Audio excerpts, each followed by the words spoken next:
Hello everyone, welcome back to our channel. మనం ఈ వీడియోలోని rules of inference without using truth table కోసం చూద్దాము. ఇందులో మనకి ఏంటి అంటే రూల్ పి, రూల్ టీ అని ఉంటాయి. అంటే ఏంటి, మనకి ప్రిమైసెస్ ఇస్తారనమాట. ప్రిమైసెస్ ని మనం డైరెక్ట్ గా మనం యూజ్ చేసుకున్నాం అనుకోండి రూల్ పి అని, ఆ ప్రిమైసెస్ లో మనం ఫార్ములా ఏమన్నా అప్లై చేస్తే రూల్ టీ అని మనం అంటాం అనమాట. ఇక్కడ మనకి కొన్ని ఫార్ములాస్ ఉన్నాయి, అవైతే చూడండి. ఇవి మనం ఆల్రెడీ యూజ్ చేసినవి అనమాట. కొన్ని మనకి చాలా ఇంపార్టెంట్ అనేవి ఉన్నాయి. లైక్ ఇది అన్నమాట. మనం అవి సమ్ లో వచ్చినప్పుడు చూసుకుందాం. ఇవి మనకి అన్ని ఫార్ములాస్.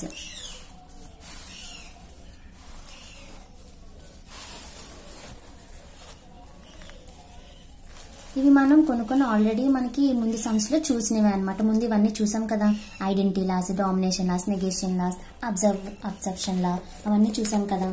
ఇప్పుడు మనం ఏం చేద్దాము అంటే ఒక సమ్ అనేది చూద్దాం. Show that R is a valid inference from the premises P conditional Q, Q conditional R, P. ఇక్కడ మనకి ప్రిమైసెస్ అనేవి ఇచ్చారు. ఈ ప్రిమైసెస్ నుంచి మనం ఏం చేయాలంటే R is a valid inference అని మనం చూపించాలి. ఇక్కడ మనకి ఏంటి, ఫస్ట్ గివెన్ ప్రిమైసెస్ రాసుకోవాలి. ఏంటి, P conditional Q, Q conditional R, P. ఇప్పుడు మనం ఏం చేస్తున్నాము అంటే ఈ ఉన్నాయి కదా ఈ ప్రిమైసెస్ నుంచి మనం డైరెక్ట్ గా తీసుకున్నాం అనుకోండి, రూల్ పి అని యూజ్ చేస్తాం. అంటే ఫస్ట్ నేను ఏం చేస్తున్నాను అంటే 1 అని, ఇది ఫస్ట్ స్టెప్. నేను ఈ ప్రిమైసెస్ ని తీసుకున్నాను పి కండిషనల్ క్యూ కాబట్టి డైరెక్ట్ గా తీసుకుంటున్నాను కాబట్టి రూల్ పి అని అంట. ఇప్పుడు నెక్స్ట్ ఏంటంటే ఇంకొక ప్రిమైస్ తీసుకున్నాను. మనం ఆర్డర్ గా తీసుకోవాలని లేదు, ఎలాగైనా తీసుకోవచ్చు అనమాట. అంటే మనం ఫార్ములా అప్లై చేసేటట్టు ఉండాలి.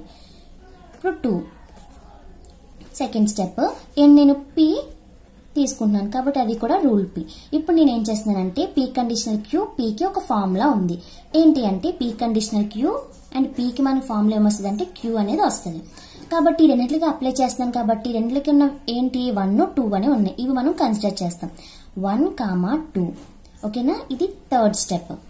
ఏం చేస్తున్నాను, ఈ రెండింటికి ఏ ఫార్ములా అప్లై చేస్తున్నాను నేను, రూల్ టీ. ఏంటది, పీ కండిషనల్ క్యూ, ఇది మనకి క్యూ అనమాట. P conditional Q. ఈ క్యూ అనేది ఇక్కడ నేను రాసుకుంటున్నాను. ఇక్కడ ఫార్ములా అప్లై చేశాను కాబట్టి రూల్ టీ. ఓకేనా, క్యూ అనేది వచ్చింది. ఇప్పుడు ఇంకొక ప్రిమైస్ మిగిలిపోయింది కదా, ఏంటది క్యూ కండిషనల్ ఆర్. దీన్ని తీసుకుందాం అనుకుంటున్నాను. ఇప్పుడు మనం ఏం చేస్తున్నామంటే రూల్ పీ ఇప్పుడు అప్లై చేసినప్పుడు మనం ఏం చేస్తాం, 3 ఉంది కదా, ఇప్పుడు 4 అనేది మనం రాసుకుంటున్నాం. ఇది fourth step. Q conditional R, ఇది మనం డైరెక్ట్ గా తీసుకున్నాం కాబట్టి ఏంటది రూల్ పీ.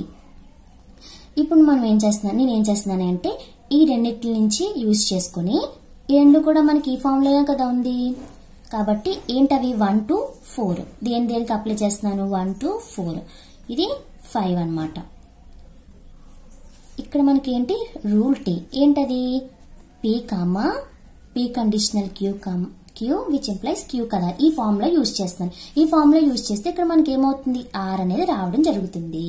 ఓకేనా, ఇక్కడ కావాలంటే మనం 3, 4 స్టెప్స్ అని కూడా రాసుకోవచ్చు, 3 and 4. ఇక్కడ మనకి ఏమవుతుంది రూల్ టీ అంటే 1 and 2 నుంచి. ఓకే, అర్థమైందా. ఫస్ట్ మనం ఏం చేస్తున్నాము, ఆర్ అనేది ఇక్కడ వ్యాలిడ్ ఇన్ఫరెన్స్ అనేది వచ్చింది. ఇక్కడ ఏం చేస్తున్నాం, గివెన్ ప్రిమైసెస్ రాసుకున్న తర్వాత మనం ఒకటి తీసుకున్నాం కదా, దీనికి రూల్ పి, డైరెక్ట్ గా తీసుకుంటే రూల్ పి, ఇది 1 అని రాసుకున్నాను. ఇప్పుడు నేను ఇంకొకటి ప్రిమైస్ తీసుకుందాం అనుకున్నాను, అది పి వచ్చింది కాబట్టి సెకండ్ స్టెప్ రూల్ పి కాబట్టి ఇది 2. ఓకేనా, ఇక్కడ 1 ఇక్కడ 2 ఇలా వేసుకున్న తర్వాత రూల్ పి. ఇప్పుడు నేను ఏం చేస్తున్నాను, దీంట్లో కూడా ఒక ఫార్ములా ఉంది, ఈ ఫార్ములా అప్లై చేస్తున్నాను కాబట్టి రూల్ టీ. దేనికి ఇక్కడ ఉన్నాయి మనం కన్సిడర్ చేయాలి. 1, 2, 3 క్యూ ఆన్సర్ మనకి క్యూ వచ్చింది అనమాట. ఓకే, ఇప్పుడు ఇంకొక ప్రిమైస్ తీసుకుంటున్నాను. ఇప్పుడు మనం ఏం చేస్తాము అంటే 3 వేయకూడదు, ఇక్కడ 3 ఉంది కదా, ఇప్పుడు మనం 4 అనేది వేయాలి. రూల్ పి వచ్చినప్పుడు 4 Q conditional R. Q conditional అనేది మనకి ప్రిమైస్ కదా రూల్ పి. ఇప్పుడు ఈ రెండింటిలో కూడా ఫార్ములా అప్లై చేస్తే మనకి ఆర్ వచ్చింది. మనం ఇక్కడ ఏం రాయాలి, 1, 2, 4 అనమాట. ఓకే, ఇది మనకి రూల్ టీ. ఇక్కడ మనం ఏం రాయొచ్చు, హెన్స్ ప్రూవ్డ్. అదే కదా మనకి ప్రూవ్ చేయమన్నారు. ఆర్ అనేది valid argument. R is a valid argument. ఇంకొకసారి చూద్దాం మనం. ఇక్కడ ఫస్ట్ మనం ఏం చేస్తాము, గివెన్ ప్రిమైసెస్ రాయాలి.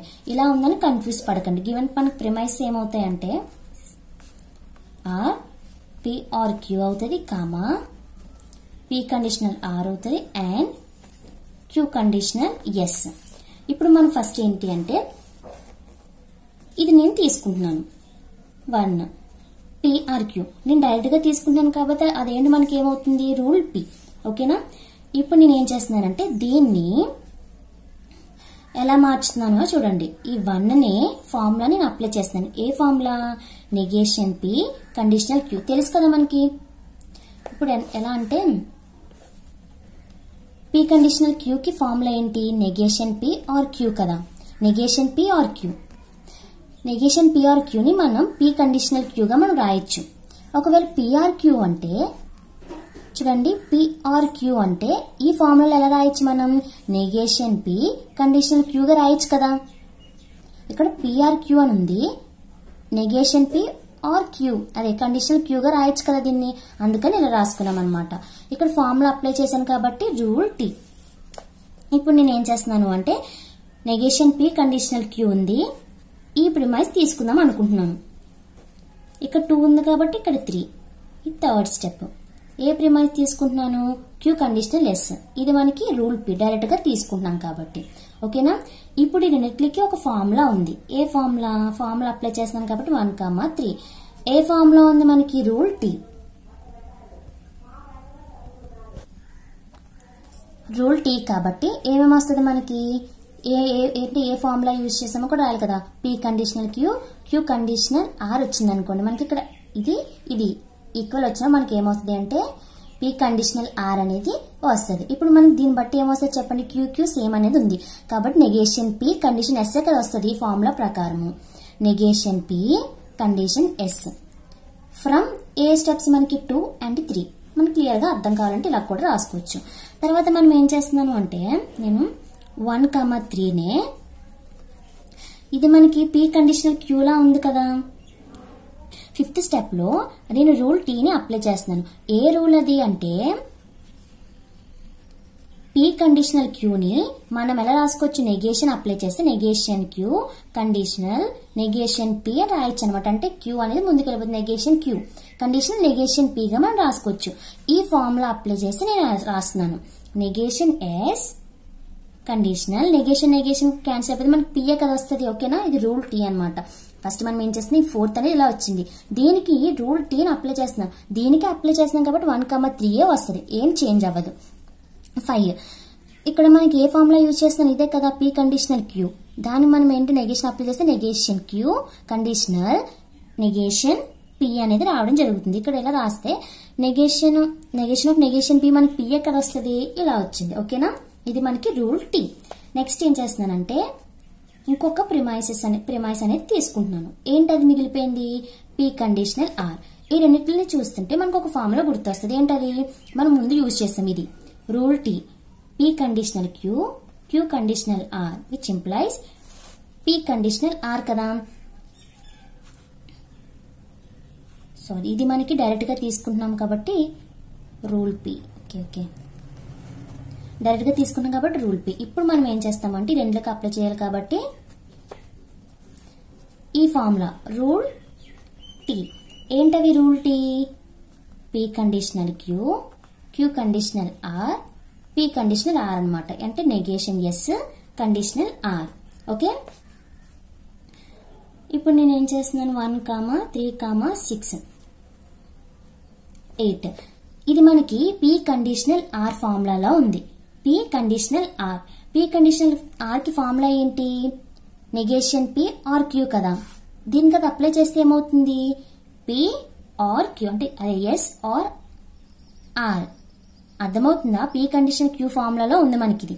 దానికి ఫార్ములా నెగేషన్ P ఆర్ Q కదా. ఇక్కడ ఒకవేళ నెగేషన్ ఉంటే ఏమవుతుంది? ఈ నెగేషన్ అనేది పోతుంది. నెగేషన్ ఆఫ్ నెగేషన్ ఏమవుతుంది? క్యాన్సిల్ అయిపోతుంది కాబట్టి P ఆర్ Q అనేది ఉంటుంది. అలాగే ఇక్కడ మనకి SR R లో ఉంది కాబట్టి S ఆర్ R. ఇది మనకి ఏంటి? Rule T. ఏ ఫార్ములా అప్లై చేసాం మనం? P కండిషనల్ Q కి నెగేషన్ P ఆర్ Q. ఈ ఫార్ములా మనం అప్లై చేసాము కాబట్టి hence S or R is a valid argument అని రాయాలి. ఏం చేస్తున్నాం? ఫస్ట్ గివెన్ ప్రిమైసెస్ రాసుకున్నాం కదా తెలుసు. ఫస్ట్ నేను ఏం చేస్తున్నానంటే P ఆర్ Q ని తీసుకున్నాం. రూల్ P అయిన తర్వాత నేను దీన్నే P ఆర్ Q మనకి నుంచి నెగేషన్ P కండిషనల్ Q రాసుకున్నాను అనమాట. ఏ ఫార్ములా అది? P conditional Q which is equals to negation P or Q అనమాట. ఇలా రాసుకున్న తర్వాత అప్లై రూల్ T కాబట్టి రాసుకున్నాను రూల్ టీ అని. తర్వాత ఏం చేస్తున్నాను, ఇంకొక ప్రిమైస్ తీసుకున్నాను, క్యూ కండిషనల్ ఎస్ తీసుకున్న తర్వాత అదేంటి రూల్ పి. ఓకే, ఈ రెండింటిని కూడా యూజ్ చేస్తాను. అంటే 1, 3 రూల్ టీ కాబట్టి ఏ ఫార్ములా అది, ఈ ఫార్ములా. అప్పుడు ఏమవుతుంది, పి కండిషనల్ ఆర్ అనేది వస్తుంది కాబట్టి నెగేషన్ పి కండిషనల్ ఎస్ ఇలా వచ్చింది కదా. ఇప్పుడు ఏం చేస్తున్నానంటే దీనికే మళ్ళీ రూల్ టీ అప్లై చేస్తున్నాం కాబట్టి ఇవి మాత్రం సేమ్ వస్తుంది. ఇది 5th స్టెప్, ఇది 5th స్టెప్ అనమాట. ఏ ఫార్ములా అప్లై చేస్తున్నాను, రూల్ టీ. ఏ ఫార్ములా అది, పి కండిషనల్ క్యూ. దానికి నెగేషన్ అప్లై చేస్తే ఏమవుతుంది, negation Q conditional negation P. కాబట్టి ఫస్ట్ ఏమవుతుంది, ఈ ఎస్ అనేది negation S, negation of negation P, P అనేది వస్తుంది. ఇప్పుడు మనం 6 ఇది ఇంకొక ప్రిమైస్ తీసుకున్నాం, రూల్ పి. రూల్ పి అయిన తర్వాత ఏం చేస్తున్నాము, 1కి 3కి 6 అంటే 1కి 3కి 6కి ఈ రెండింటికి కూడా మనం ఫార్ములా అప్లై చేస్తున్నాం, రూల్ టీ. ఈ ఫార్ములా అప్లై చేస్తే మనకి నెగేషన్ ఎస్ కండిషనల్ ఆర్ అనేది రావడం జరిగింది. ఇప్పుడు మనం ఇది పి కండిషనల్ క్యూ లా ఉంది, ఆ ఫార్ములాలో ఉంది కాబట్టి ఇది రాసుకున్నాం. కాబట్టి హెన్స్ ప్రూవ్డ్. మనం చూపించాం కదా ఎస్ ఆర్ ఆర్ అని.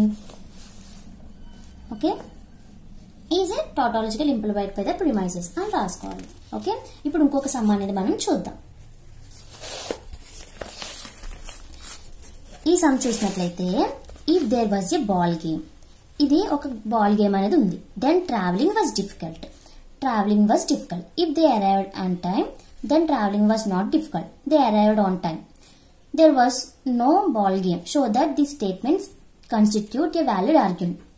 ఇక్కడ మనకి ఏంటి అంటే స్టేట్మెంట్స్ రూపంలో ఇచ్చారు. ఇప్పుడు మనం ఏం చేస్తాము అంటే దీని నుంచి మనం ప్రిమైసెస్ ని ఫైండ్ చేయాలి, తర్వాత మనం సాల్వ్ అనేది చేయాలన్నమాట. సరే, మనం ఎలా రాస్తాము అంటే ఇక్కడ మనకి స్టేట్మెంట్స్ అని ఇచ్చారు. ఇఫ్ దెన్ ఉంటే పి కండిషనల్ క్యూ ఆ ఫార్మాట్ లో మనం రాసుకుంటాము. ఓకేనా. దేర్ ఫోర్ అంటే అది కన్క్లూజన్. ఇవన్నీ మనకి స్టేట్మెంట్స్ ఫుల్ స్టాప్ వరకు ఉన్నాయి, మనం కన్సిడర్ చేస్తాం అనమాట స్టేట్మెంట్ కింద. ఓకేనా. చూడండి, ఫస్ట్ మనం ఏం చేస్తాము అంటే let us indicate the statements as follows. If there was a ball game, ఇది ఒక స్టేట్మెంట్ కదా. There was a ball game అనేది, there was a ball game అనేది నేను పి గా తీసుకుంటున్నాను. తర్వాత ఇంకే స్టేట్మెంట్ ఉంది, దెన్ ఇది ఒక స్టేట్మెంట్ కదా. ట్రావెలింగ్ వాజ్ డిఫికల్ట్, ఇది క్యూ గా తీసుకుంటున్నాము. తర్వాత దే అరైవ్డ్ ఆన్ టైమ్, ఇది ఆర్. ఇక్కడ చూడండి, then travelling was not difficult, ఇది మనకి travelling was difficult. Travelling was not difficult అంటే ఏమవుతుంది, దానికి నెగేషనే కదా.